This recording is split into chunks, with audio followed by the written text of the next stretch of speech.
சில சஹாபாக்கள் அனஸ் ரலியல்லாஹு அன்ஹு போன்றவர்கள், ரபியா ரலியல்லாஹு தஆலா அவர்கள் போன்றவர்கள் இருந்தார்கள். ஆனால் சதகத்துல்லாஹ் அப்பா காணுகிறார்கள். ரலியல்லாஹு அன்ஹு கனவிலே அவர்களும் கேத்தரை தூக்கி கொண்டு போய் ஸல்லல்லாஹு அலைஹி வஸல்லத்துக்கு தண்ணீர் கொடுப்பதாக, அதற்கு பிறகுதான் சதகத்துல்லாஹ் ரலியல்லாஹு தஆலா வித்ரியாவை குரோசித்தார். இப்படியெல்லாம் வரலாறு இருக்கிற அவர்கள் தான் சொன்னார்கள், கருவூரிலே குருவுக்கும் குருவானவா ஊரை அடையும் முன்போக்கா என்னை காத்தருளும் அப்துல் காதிரியே. அப்படி போன்ற குதுபுனா முஹியத்தீன் அப்துல் காதிர் ஜீலானி ரலியல்லாஹு தஆலா அவர்களை பற்றி என்ன எல்லாம் இவர்கள் பேசிக் கொண்டிருக்கிறார்கள். என்ன சொன்னார்கள் குதுபுனா முஹியத்தீன் அப்துல் காதிர் ஜீலானி ரலியல்லாஹு தஆலா, யார் என்னை பொய்ப்பிக்கிறானோ அந்த நிமிஷம் நஞ்சை திண்டு விட்டார் என்று சொன்னார்கள். நஞ்சை திண்டு கொண்டுதான் இருக்கிறார். சிறு பராயத்திலே குதுபுனாய முஹியத்தீன் அப்துல் காதிர் ஜீலானி ரலியல்லாஹு தஆலா அவர்கள் மத்ரஸாவுக்கு வருகிறார்கள்.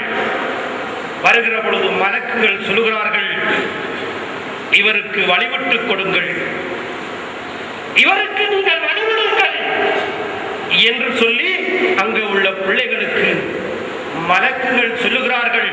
குதுபுனாய முஹியத்தீன் அப்துல் காதிர் ஜீலானி ரலியல்லாஹு தஆலா சொன்னார்கள், அந்த மலக்குகள் சொல்வதை நான் காதாலே கேட்கிறேன் என்றார்.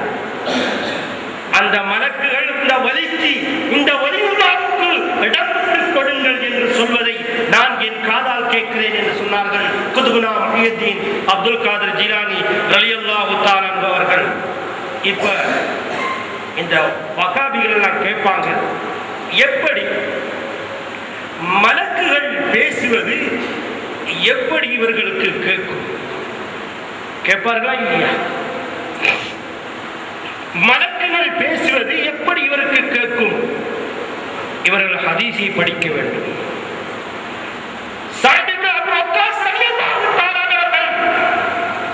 சொல்லி காட்டுகிறார்கள். என்ன சொன்னார்கள் தெரியுமா? உஹது யுத்தம் நடைபெற்றுக் கொண்டிருக்கிறது. அந்த உஹது யுத்தத்திலே ஸல்லல்லாஹு அலைஹி வஸல்லம் அவர்களுடைய இடதுபுறத்திலும் வலதுபுறத்திலும் நான் 2 பேரை பார்த்தேன். அவர்கள் மிக ஆவேசமாக போராடி கொண்டிருக்கிறார்கள். நான் கண்டேன். இவர் யார்? இறைநேசரா இல்லையா? ஸஅத் இப்னு வக்காஸ் ரலியல்லாஹு தஆலா அவர்கள் அல்லாஹ்வுடைய இறைநேசர். அவர் என்ன சொல்கிறார்? 2 பேர்கள் போராடி கொண்டிருக்கிறார்கள். ஸல்லல்லாஹு வலது பக்கத்திலும் இடது பக்கத்திலும் நான் பார்த்தேன். யார் தெரியுமா? வலது பக்கத்திலே இருந்தவர்கள் ஜிப்ரீல் அலைஹிஸ்ஸலாத்து வஸ்ஸலாம், இடது பக்கத்திலே இருந்தவர்கள் மீகாயில் அலைஹிஸ்ஸலாத்து வஸ்ஸலாம். இந்த ஹதீஸ் புகாரிலே பதிவு செய்யப்பட்டிருக்கிறது. அப்படியாக இருக்கிறார். இறைநேச செல்வர்கள் மலக்குகளை பார்ப்பார்கள், மலக்குகளை காண்பார்கள், மலக்குகள் சொல்வதையும் கேட்பார்கள். அதில் எந்த விதமான சந்தேகமும் கிடையாது. இறைநேச செல்வர்களுக்கு அது அவர்கள் காண முடியும். அது மட்டுமல்ல, இறைநேச செல்வர்களோடு என்ன செய்திருக்கிறார்? அல்லாஹ் தஆலா மலக்குகளை அங்கே அனுப்பி இறைநேச செல்வர்களோடு பேசி வைத்திருக்கிறார். எப்படி தெரியுமா? இன்னல்லதீன காலு ரப்புல்லாஹு சும்ம இஸ்தகாமு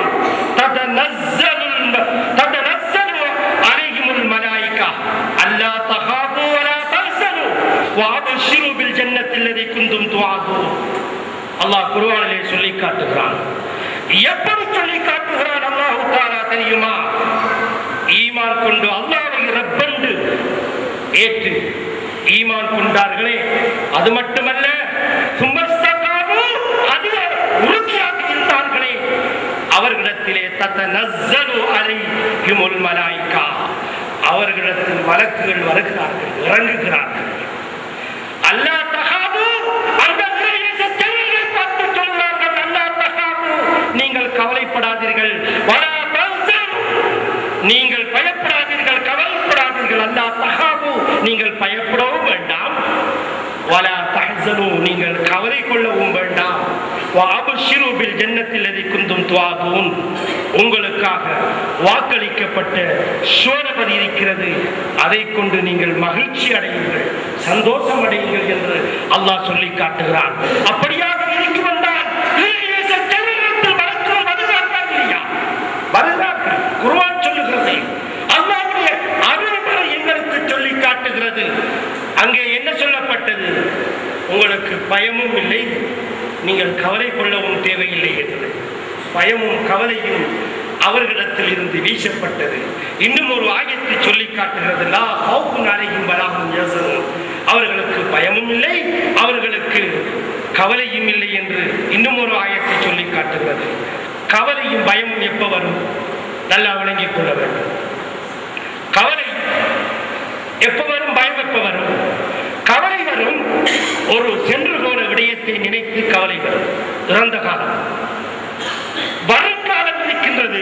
எனக்கு நாளை என்ன நடக்க போகிறதோ தெரியாது, என்னுடைய உடமைக்கு என்ன நடக்க போகிறதோ தெரியாது, நாளை என்னுடைய சொத்துக்கு என்ன நடக்க போகிறதோ தெரியாது, என்னுடைய உயிருக்கு என்ன நடக்க போகிறதோ தெரியாது.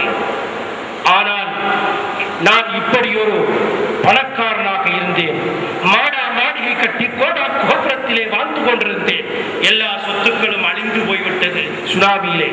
இன்றும் நினைத்து கவலைப்பட்டுக் கொண்டிருக்கிறான் மனிதன். என்னுடைய மனைவியை நான் அந்த சுனாமியிலே இழந்து விட்டேன், என் பிள்ளைகளையும் இழந்தேன். துடிக்க துடிக்க என்னுடைய பிள்ளை உயிர் போவதை நான் பார்த்தேன் அந்த சுனாமியிலே. சொல்லி கவலைப்படுகிறானா இல்லையா? கவலைப்பட்டுக் கொண்டிருக்கிறான் என்று நான் இரவும் பகலும் கண்விழித்து சம்பாதித்த சொத்து அந்த சுனாமியிலே போய்விட்டது. அது மட்டுமல்ல, என்னுடைய தகப்பனார் சேகரித்து வைத்த சொத்து பொழுது என் தகப்பனாரும் என் கண்ணுக்கு தெரியாமல் போய்விட்டார். அவருக்கு கபன் புடவை கூட எனக்கு போட கிடைக்கவில்லையே என்னுடைய சொத்தில் இருந்து. கவலைப்படுகிறானா இல்லையா? ஏன் கபன் புடவை கூட எனக்கு கடலாக்காமல் என் தகப்பன் சென்று விட்டாரு? எங்குதான் போனாரோ, எங்குதான் அவருக்கு கபலாக எட்டப்பட்டாரோ என்று இன்றும் கவலைப்பட்டுக் கொண்டிருக்கிறான். ஆனால் இறைவன் இறைநேசர்களை பற்றி சொல்லுகிற பொழுது என்ன சொல்றான்? அவர்களுக்கு பயமும் இருக்காது, அவர்களுக்கு துக்கமும் இருக்காது. அது எப்ப எக்காலமும் அவர்களுக்கு இருக்காது. உதாரணத்துக்கு, ஒருவருக்கு பல வருடமாக பிள்ளை கிடைக்கவில்லை, 15-20 வருடமாக பிள்ளைகளை. ஆனால் ஏதோ ஒரு பிள்ளையை அவர் பெற்றெடுத்து விட்டார். அல்லாஹ்வுடைய அருளை கொண்டு, அவுலியாக்களின் பரக்கத்தை கொண்டு ஒரு பிள்ளை கிடைத்து விட்டது. பிள்ளை கிடைத்தவுடனே இவர் அந்த பிள்ளையை எப்படி பார்ப்பார்? மிகவும் கண்ணும் கருத்துமாக அந்த பிள்ளையை கவனிப்பார். ஏன்? பல பல வருடங்களுக்கு பிறகு கிடைத்த குழந்தை என்று. இப்பொழுது அந்த குழந்தை ஏதோ தவளக்கூடிய வயசு, ஊந்து திரியக்கூடிய வயசு, நடக்கக்கூடிய வயசிலே அந்த குழந்தை தாயின் தகப்பனுக்கு தெரியாமல் கேட்டுக்கு வெளியிலே போய் ஒரு வாகனத்தில் அடிபட்டு சுக்குநூறாகிவிட்டது. இப்பொழுது இந்த தாயும் தகப்பனுக்கும் எப்படி இருக்கிறது? பல வருடமாக குழந்தை கிடைக்கவில்லை, அப்படியும் கிடைத்த குழந்தை அது வாகனத்தில் அடிபட்டு சுக்குநூறாகி போய்விட்டது. கவலையா இல்லையா? இந்த கவலையும் யாருக்கு வராது? அவுலியாக்களுக்கு வராது. ஏன் வராது?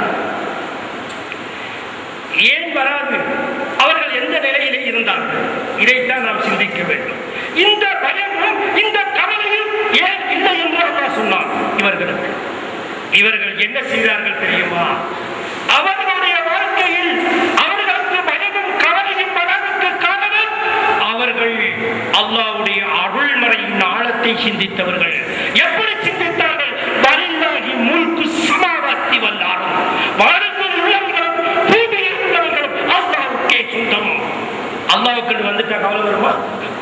எல்லாம் அல்லாஹ்வுக்கே சொந்தமானவைகள், எனக்கு ஒன்றுமில்லை. இதுதான் சூஃபிசவாதிகள், இதுதான் அல்லாஹ்வுடைய இறைநேசர்கள். எது வந்தாலும் அல்லாஹ்வுக்கு சொந்தமானது. பிள்ளையை தந்தவனும் அவன்தான், எடுத்தவனும் அவன்தான், கொடுத்தவனும் அவன்தான், படைத்தவனும் அவன்தான்.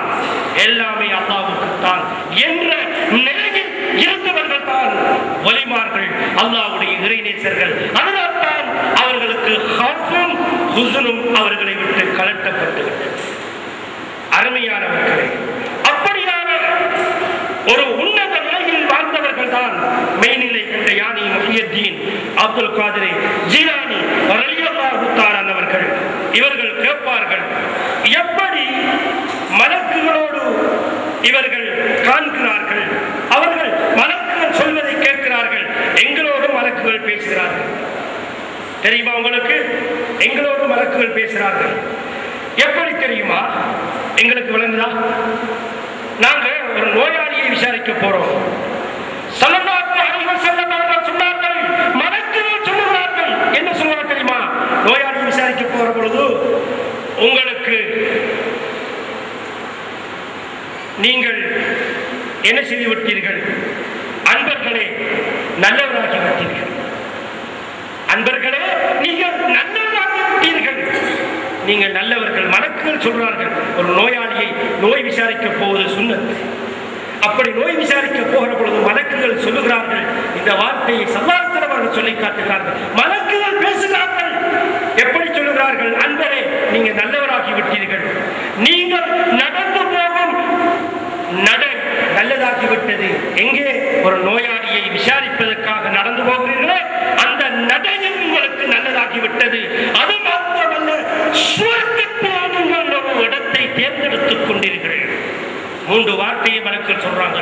இந்த ஹதீஸ் இப்னு மாஜாவிலே பதிவாகி இருக்கிறது. மலக்குகள் எத்தனை பேரை நாங்கள் இதுவரைக்கும் நோய் விசாரிச்சிருப்போம், நோய் விசாரிக்க போயிருப்போம். மலக்குகள் பேசுறது எங்களுக்கு புரியுதா? மலக்குகள் பேசுறதை நாங்கள் கேட்டிருக்கிறோமா? அல்லாஹ்வுடைய இறைநேசர்கள், அல்லாஹ்வுடைய இறைநேசர்கள் மலக்குகள் பேசுவதை அந்த இறைநேசர்கள் அறிகிறார்கள், நாம் அறியவில்லை. அப்படியாக இருந்தால் மலக்குகள் எங்களோடு பேசுகிறார்கள், ஆனால் நாங்கள் அறியக்கூடிய அந்த இடத்துக்கு நாங்கள் இன்னும் வரையில்லை. வந்தா எங்களுக்கும் விளக்கும். அது மாத்திரமல்ல, முஹியத்தீன் அப்துல் காதிர் ஜீலானி ரலியல்லாஹு தஆலா அன்ஹு என்ன செய்கிறார்கள் தெரியுமா?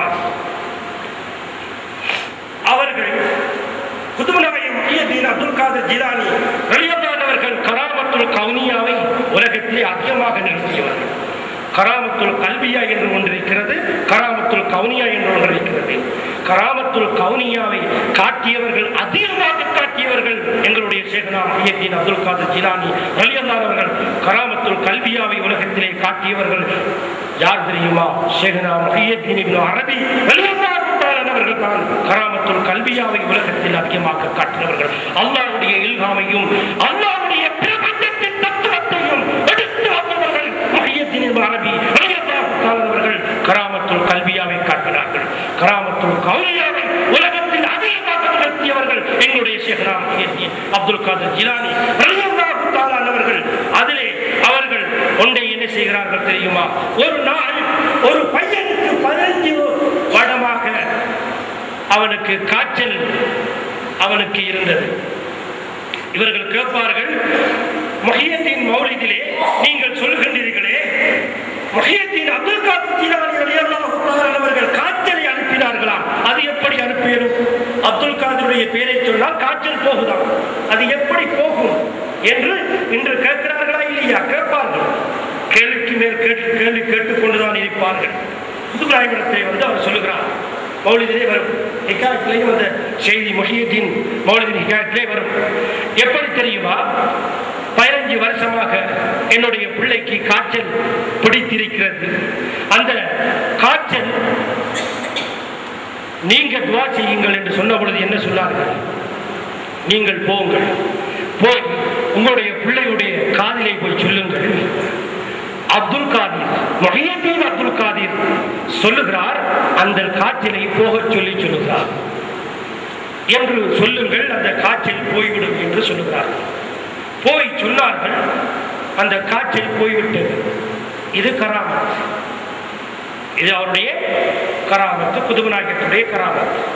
அந்த காய்ச்சல் சொன்னவுடனே காய்ச்சல் போய்விட்டது. எங்கே போனது? இல்லா என்று சொல்லக்கூடிய ஊருக்கு சென்று விட்டது. அங்கே ராபியாக்கள் என்று சொல்லக்கூடிய ஒரு வழிகட்ட கூட்டம் அங்கே வாழ்ந்து கொண்டிருந்தது. அந்த வழிகட்ட கூட்டத்தை நோக்கி அந்த காய்ச்சல் போய்விட்டது. இப்ப கேட்பார்கள், எப்படி இந்த காய்ச்சல், எப்படி அவர்களுடைய பெயரை சொன்னவுடன் அது போய்விட்டது, இது எப்படி ஆகும் என்று கேட்பார்கள். இவர்கள் புகாரியிலே வரக்கூடிய ஹதீஸை பார்க்க வேண்டும். எப்படி தெரியுமா? நாயகம் ஸல்லல்லாஹு அலைஹி வஸல்லம் அவர்கள் மக்கா நகரத்தை விட்டு பிறந்த பொன்னாடு, பாசத்தின் மனைவியர்கள், நேசத்தின் சொத்துஸ்வம் எல்லாமே துறந்து மக்கா நகரத்தை விட்டு மதீனாவுக்கு போனார்கள். மக்கா நகரத்தை தான் அதிகமாக நேசித்த எப்படி சவுல் குகைக்குள் இருந்துவிட்டு அபூபக்கர் சித்தீக் ரலியல்லாஹு தஆலா அவர்களும் ஸல்லல்லாஹு அலைஹி வஸல்லம் அவர்களும் சவுல் குகையிலிருந்து மதீனாவை நோக்கி போகிற பொழுது ஸல்லல்லாஹு அலைஹி வஸல்லத்துடைய கால்கள் மீண்டும் மக்காவை நோக்கி நடக்கிறது. அபூபக்கர் சித்தீக் ரலியல்லாஹு தஆலா அவர்கள் கேட்டார்கள், யா ரசூலல்லாஹ், அல்லாஹ்வுடைய தூதரே, நாங்கள் மதீனாவுக்கு தானே போக வந்தோம், என்ன மீண்டும் தாங்கள் மக்காவை நோக்கி நடக்கிறீர்கள்? அபூபக்கரே, நான் நடக்கவில்லை, என் கால்கள் மக்காவை நோக்கி நடக்கிறது.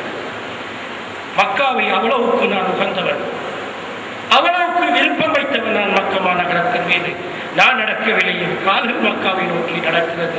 அவர்கள் அந்த குறைஷி காவிர்கள் மக்காவை விட்டு என்னை வெளியேற்றாமல் இருந்திருந்தால் நான் வந்திருக்க மாட்டேன் என்று சொன்னார்.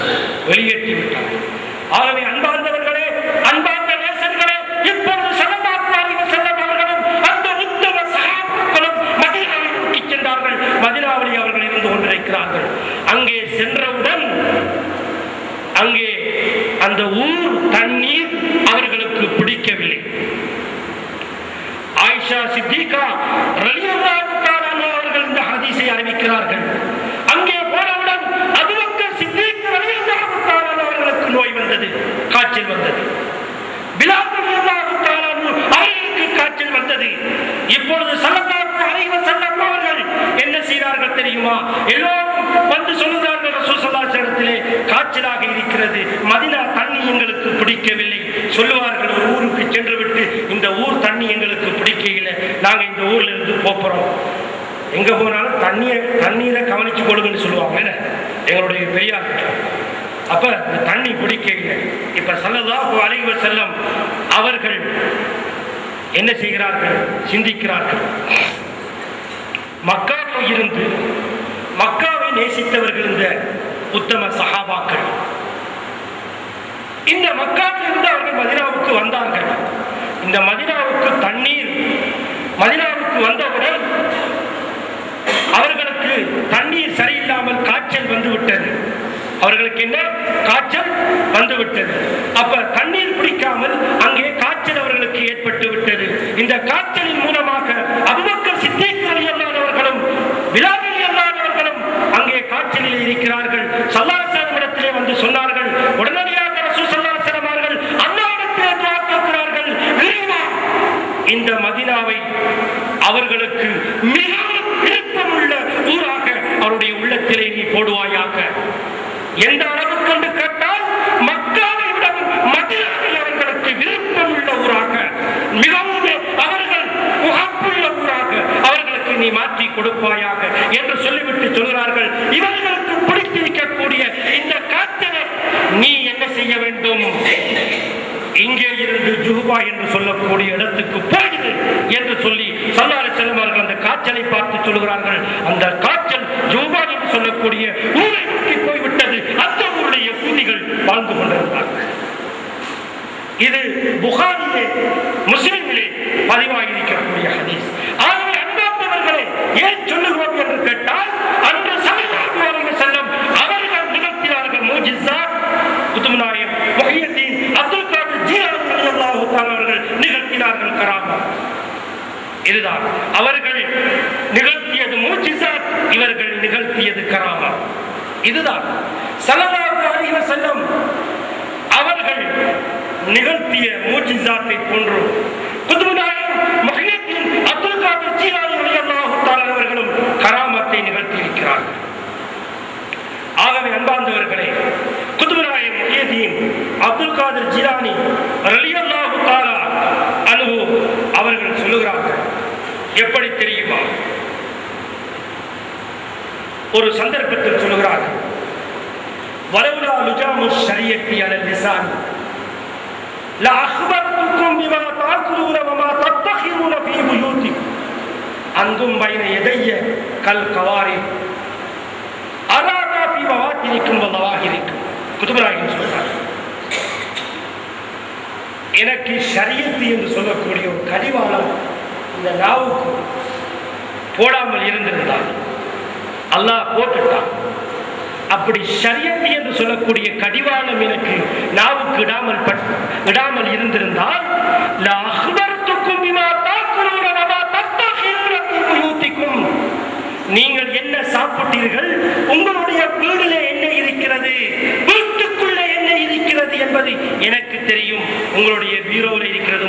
சொல்லுவேன். குதுபுராய் சொல்றாங்க, உங்களோட வீட்டுக்குள் ஒழித்து பழித்து வைத்திருக்கிறீர்களே அதையும் நான் சொல்லுவேன், நீங்கள் சாப்பிட்ட விடயங்களையும் நான் சொல்லுவேன். காரணம் தெரியுமா?